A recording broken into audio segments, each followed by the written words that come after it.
Good morning, everyone, and welcome back to the Jumpstart on CBT News. Today is Wednesday, July 30th. Here's a look at today's top automotive industry stories brought to you by Ally. The Trump administration, under EPA Chief Lee Zeldin, plans to repeal a 2009 key finding that permits the regulation of greenhouse gas emissions. Announced on a podcast and to be officially revealed in Indiana, this plan aims to roll back climate rules for vehicles and power plants. Zeldin has called it the largest deregulation effort in U.S. history, while critics warn that removing the endangerment finding could harm public health and lead to legal challenges.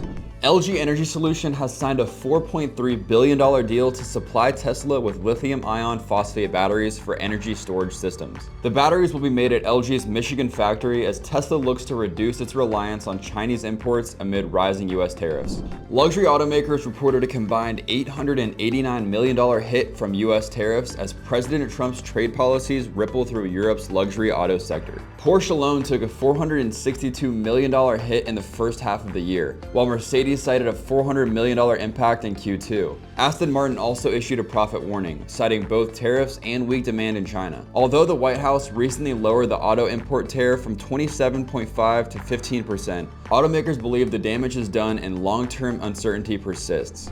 The Chevy Bolt is making a comeback for the 2027 model year after production ended in December of 2023. Known as the first affordable long-range electric vehicle, the updated Bolt will feature new styling, taillights, and a NACS charging port. More details are expected soon. Don't go anywhere. We'll be right back with Ed Roberts, Chief Operating Officer at Bozard Ford Lincoln, and Judy Farkas-Sarah, COO and CFO at Headquarter Automotive, to discuss some of the challenges dealers are facing in the showroom. Nominations are now open for the third annual CBT 40 Under 40 Awards, sponsored by Force Marketing. Join us as we celebrate excellence in the automotive industry. Nominate who you think should be next on CBT News' 40 Under 40 list, even yourself. Visit cbtnews.com for details on eligibility and important information.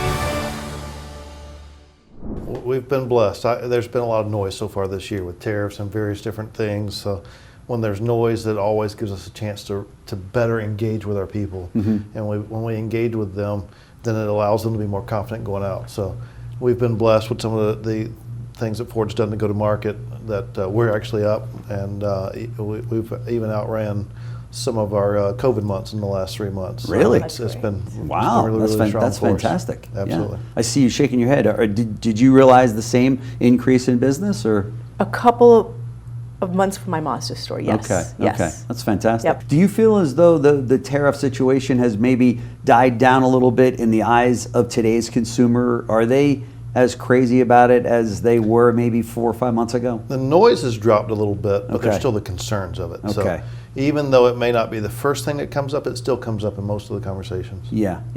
And as a result, since tariffs were announced, obviously the value of used cars shot up. So it makes it more difficult to get used cars at a decent price. Talk to me about that. Used cars is always a challenge, but those challenges makes us sharpen our pencils and make us sharpen everything we do. Yeah. So we have to find new channels. We can't continue to say, okay, this is the way we're going to go to market, or this is the way we're going to go find our used inventory. We constantly have to challenge ourselves to find something new. Yeah. And what about EVs at your store? Where do you stand on EVs? Obviously, with the president rolling back the EV mandates that we saw coming out of California, which were absolutely crazy. Do you have a lot full of EVs right now? Are customers wanting them? Customers are wanting them from our standpoint, but I'm challenged like Judy is here with some of that inventory. I don't have a whole lot of EV inventory right now. Okay. So that's kind of dried up a little bit, but we have the demand for it. Yeah. And the reason why we have the demand is we really, really push our employees to drive them. We give them free electric, free charging, free whatever. And the best person to buy an EV from is someone that drives an EV. Yeah, that's true. And be sure to watch the rest of this interview in its entirety right here at cbtnews.com.